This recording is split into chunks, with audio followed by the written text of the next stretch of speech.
This video is sponsored by one of my favorite games, War Thunder.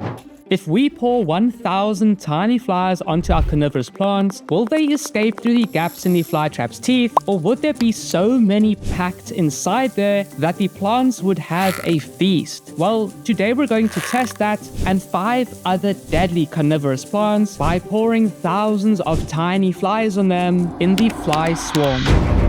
The 5th and final event in the Flytrap games, where we're searching for the deadliest carnivorous plant. Now, although I do have locusts, roaches, beetles, and hundreds of crickets, I don't have thousands of small flies. So after a trip to the pet store, I got as many as they had. 2 of them.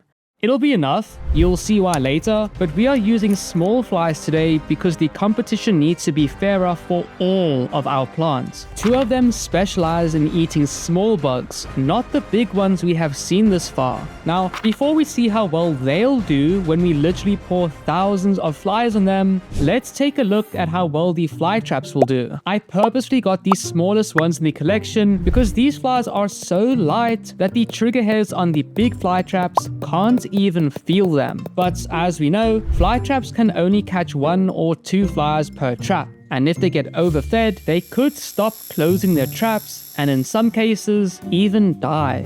Anyway, there's no better way to find out what would actually happen to our flytraps than feeding them their first of 3 waves of flies.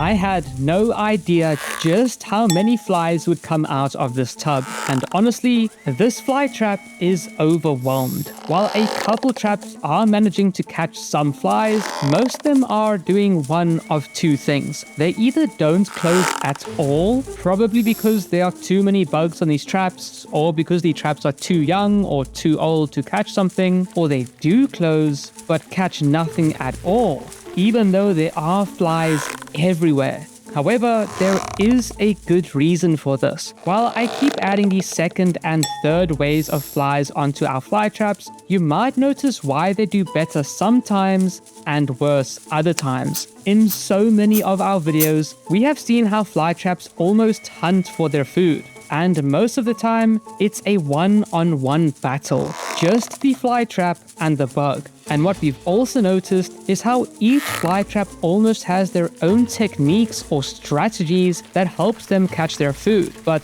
like I said, they're usually one-on-one. Each time their sensitive trigger hairs gets touched is because there is just one bug that is completely interested in that trap and stays there for a reason.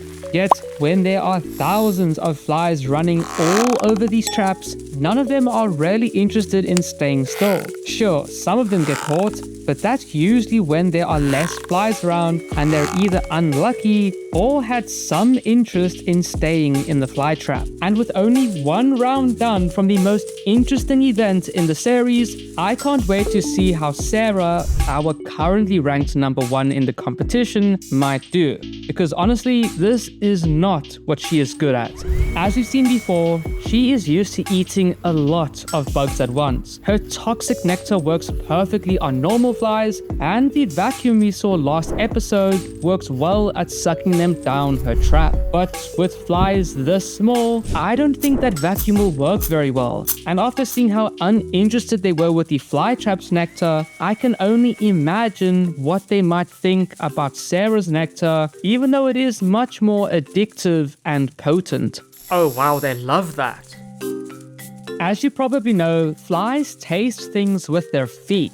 And seeing as this is Sarah's smallest sister, not only is she covered in nectar, but that nectar is also bunched up together. So the flies get addicted pretty much as soon as they land on here. However, this is also a problem for her. You see, I'm pouring waves of flies every 2 minutes because this event is testing how well they can deal with the swarm of tiny flies that comes their way, not how many of them they can catch. And what that means for Sarah is that the flies kind of just eat her nectar, sit around, and then eventually fly off. Not many of them actually get caught because, similar to the fly traps, Sarah almost hunts for her food. The bugs have to choose to be there.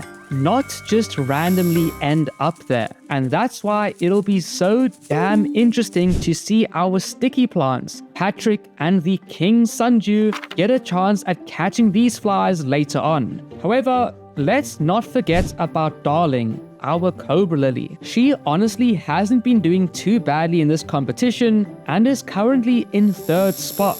But seeing as she kind of catches bugs in a similar way to Sarah, I don't know how well she will do today. Her traps might help her catch these small flies because it is easier for something so small to get in there and then get confused by the windows, but at the same time, the flies won't taste her nectar that's on her tongue, unlike Sarah who has it on her lid. But before we swarm Darling with her first wave of flies, I have something to give you from a game I have been playing for the past 13 years. As a teenager, I wanted to shoot planes and drive tanks, which is how I discovered War Thunder, the most complete combat vehicle game in the world, which has always been free on PC, console, and even mobile devices now. I have always loved the realistic graphics and authentic sound effects in game, and it has only gotten better. For example, every piece of their 2,500 tanks, planes, helicopters, and ships from the 10 major nations all the way from the 1920s to today has been modeled perfectly into the game, which means that anything you shoot can and will get damaged. And what makes it even cooler for me is how their X-ray view actually shows you exactly what got damaged and how it happened. Now, although it might sound like it could be difficult to play because it is so realistic, they actually have different game modes you can choose from. I always play arcade because it is much quicker and easier for me, but you could go super realistic with simulator mode or even the best of both with realistic mode. So if you want to shoot missiles and drive tanks with me and 95 million other players, you can join War Thunder for free on PC, Xbox, PlayStation, or mobile and start battling the rest of the community with the links in the comments or description. And when using those links as a new or 6 months inactive player on PC or console, you'll get a bonus pack with 7 days of premium account access, the Eagle of Valor Decorator, 100,000 Silver Lions, and a whole bunch of other bonuses, but only for a limited time. Yet, before I see you in that game, we still have the Flytrap games to complete.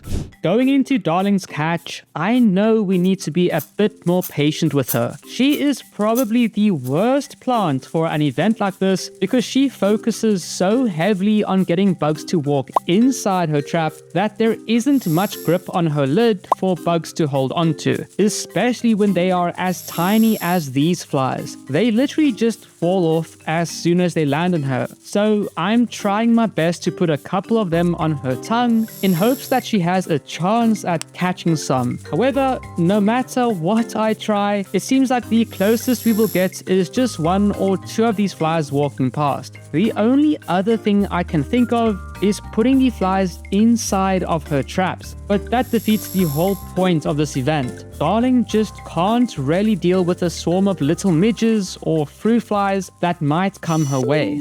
Yet, there are 2 plants that have perfectly adapted to dealing with them. Patrick the Dewy Pine and the King Sundew. They have put up a decent fight so far in the series, but every time something huge like a locust, cricket, or cockroach comes their way, the King Sundew just can't hold on. I've mentioned it many times before, but these sticky tendrils are adapted to catching smaller bugs, more specifically moths. However, they will eat pretty much anything that gets overwhelmed by these sticky droplets. And seeing as these tiny flies are basically the same size as them, the King Sundew is about to have a feast. As I pour the flies out over the King Sundew, we can see how some of them fall directly onto those droplets and are caught immediately. As that slimy dew covers up their body, it turns their wings back and holds down their legs while slowly covering up their spiracles, which is how they breathe. So eventually, these flies will suffocate. However, some of them know how to escape. We can see how some of these guys have managed to get around the back of the King Sundew by using the sticky dew to its advantage. You see, if you try and fight the glue, it is sticky, but if you work with it, it's slimy and slippery. And some of these flies have realized this and drag their wings and bodies around the traps and then crawl around the back where they then climb free. And while some of these flies did get caught, most of them have managed to escape. And the only way to stop that from happening is with something even stickier. You guys have heard me say it so many times, but never really shown you proof of it. But Patrick, the dewy pine, genuinely is one of the stickiest carnivorous plants. He is stickier than the king sundews, stickier than butterworts, which you haven't seen yet, and almost as sticky as rorigula, a plant that works with assassin bugs to eat their food. And aside from being sticky, Patrick here has a major advantage over the king sundew that will help him catch way more bugs and stop them from escaping. He has sticky droplets on all sides of his leaves, not just the front.